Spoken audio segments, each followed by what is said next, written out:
This 5-minute solution will show you how to change your profile picture on Discord from mobile.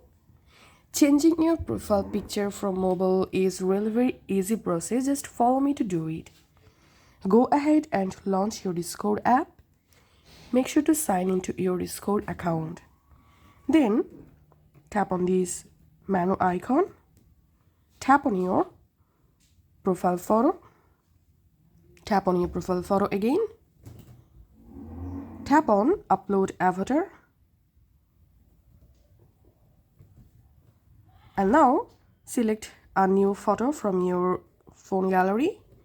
You can crop the photo like this. Tap on choose. Tap on save.